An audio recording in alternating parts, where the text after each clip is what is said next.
This short video tutorial presents the override page of the holding data adjustment subsection. The override page allows you to change the holding categories for each constituent as you wish. As indicated on this page, constituents are identified by their product name, holding name, ISIN and currency. You can then modify any constituent by selecting its row. Then, the categories you modify will appear in yellow in the constituents row.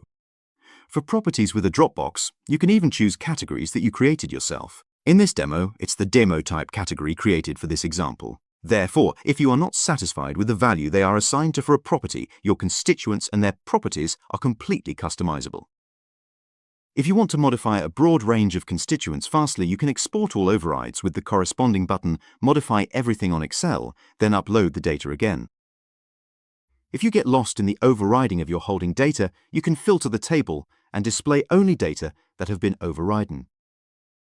In the same way, in the CSV that you download when exporting these data, columns with the label override will tell you if a value has been overridden for each data row. This will allow you to know which data were overridden by sorting them in your file. Thank you for watching our short explanatory video regarding the override page of the holding data adjustment subsection.